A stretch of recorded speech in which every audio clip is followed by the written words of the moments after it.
Today we're going to go over some of the best tips and tricks for the Honor MagicPad 3. Some of these also may work on other tablets and phones from Honor as well. So let's go ahead and get started.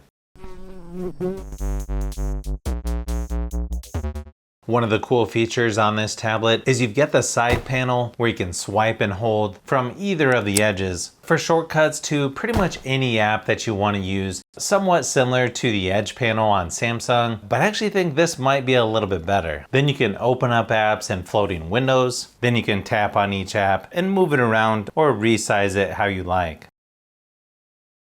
You can also minimize the apps over to the side and it'll have a list. Or you can just tap on the little X in the corner to close each one. When you have an app open, you'll notice a little line there at the top where you can move the app around the screen, or if you drag it to certain spots, it'll do a floating window, or you can slide it over to the side, choose another app, and use split screen there as well. Also, if you go under large screen features in the settings, there's something called Free View, where it only works with gesture system navigation. But then when you tap on each app in the dock, the apps are going to open in floating windows. It also has a quick layout button where you can choose between a few different layouts as well. Then you can turn off floating window mode just by tapping the little icon. Under settings, if you start searching for NAV, you'll see system navigation, kind of personal preference, but I like the 3 keys over gestures. You can also reorder the buttons. There's even an extra button that you can add for the control center as well, which could definitely come in handy. Kind of interesting, but it has a navigation dock that you can use even with 3-button navigation. You can tap and hold to go to recent apps. I'm not sure if that many people would use it, but it's definitely different. I don't remember seeing that on other tablets. Kind of nice how you can pick up the pencil and you'll see it wakes up the little pencil shortcut. Then you can open notes, do a handwritten note, or you can go to the pencil settings. You can see it's currently at 28%. You can also add the magic portal to the floating menu there as well. There's also something called instant write. Kind of nice when the screen is off, you just tap it and you can immediately start writing a note without having to go find the app. Then all you have to do to charge the pencil, you'll see there's a little spot on the side, so it just attaches to charge the pencil back up. Now if you tap and hold on the power button, it's going to bring up Gemini. Unfortunately, if you just keep holding it, it doesn't go to the power menu. You have to hold power and volume up to get that option. If you pinch the home screen, you can see you've got several different things to choose from, like different cards, wallpaper and style. You've also got your home screen settings. You'll see right in the middle it says swipe down and it goes to Honor Search. You can also change that to notifications or control center.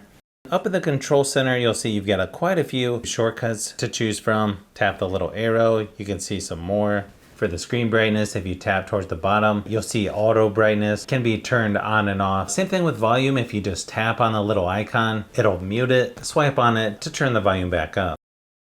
You can also hit the little pencil up here to edit the shortcuts, or there's also show magic ring. You can also add a few extras there as well by hitting the little pencil and then just tap and drag it to where you want it.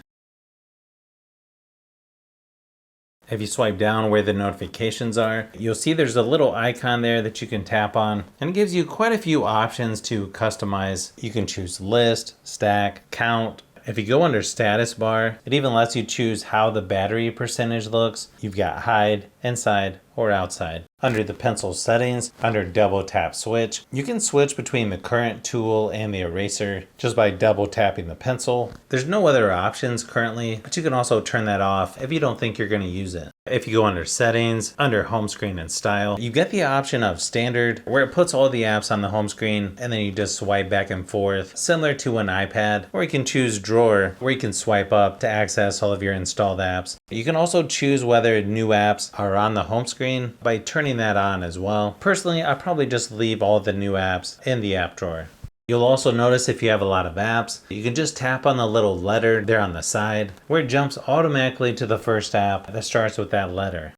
There's also 3 little dots up here in the corner where it says search apps, where you can switch back to standard if you want to go back into the home screen style as well.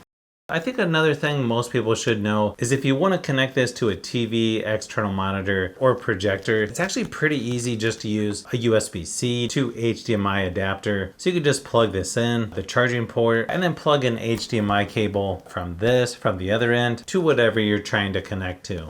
I can't imagine you would need to use this, but if you feel like the tablet needs a little more performance, you could go into battery settings. You could go and turn on performance mode. There's also a power saving mode. There's also an ultra power saving mode as well. You can also go into more battery settings and decide if you want it to delay fully charging once the battery reaches 80%, which they're calling smart charging. So kind of personal preference there. Under display and brightness, you've got light and dark mode, automatic brightness. You can adjust the display size, color mode, and temperature as well. There's a couple things you'll probably want to change is under sleep. You can go all the way up to 30 minutes before the screen goes to sleep. I probably wouldn't leave it on that normally. Just keep in mind it's going to use more battery life that way. But I would definitely go at least a couple minutes so the screen doesn't always turn off. Also under display and brightness is where you can go into screen refresh rate, and then you can change it to 60 Hz if you want to save battery life, or 120 Hz for a smoother display, or there's also high for 165 Hz refresh rate for the smoothest display possible. Just keep in mind that's going to use even more battery life. There's also something called Honor Eye Comfort Display, where they give you several different options like dry eye relief, defocus eye care, natural tone, eye comfort, just a lot of different options. If you find that your eyes are hurting, there's also dynamic dimming, where it's going to adjust the screen brightness to ease eye strain. Another part that's kind of interesting, if you go under accessibility features, they've got something called motion sickness relief, where it's going to reduce motion sickness if you're in a moving vehicle. Probably not a bad idea. I know sometimes my wife has that problem. I could definitely see some people benefiting from using that. If you have the Smart Touch keyboard, actually really simple to just lay the tablet right on it. You can see it attaches right towards the bottom. The kickstand's a little bit different on this one. You actually fold the top half back, then you just fold the top half down to use as the kickstand. Actually seems to work pretty good. Not really sure about using this on your lap, but on a table, actually works really good. It's actually nice. You've got shortcuts here along the top. You've got volume controls, mute button, lock, screenshot. You've also got shortcuts for 2 different apps. Hit the escape button to go to the home screen. The trackpad's nice and large, and you can use 2 fingers to swipe back and forth. Swipe up to get all of your installed apps. You can even pinch the touchpad to get to your home screen settings as well.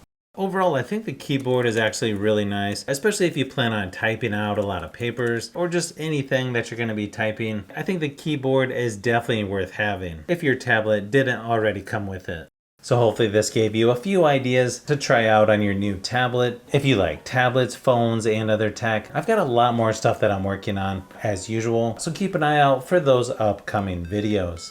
So if you've made it this far into the video, you may want to say thanks by subscribing, and don't forget to give a thumbs up if this video was helpful. This is Brian from Fishbee Productions. Thanks for watching, and I'll see you on the next one.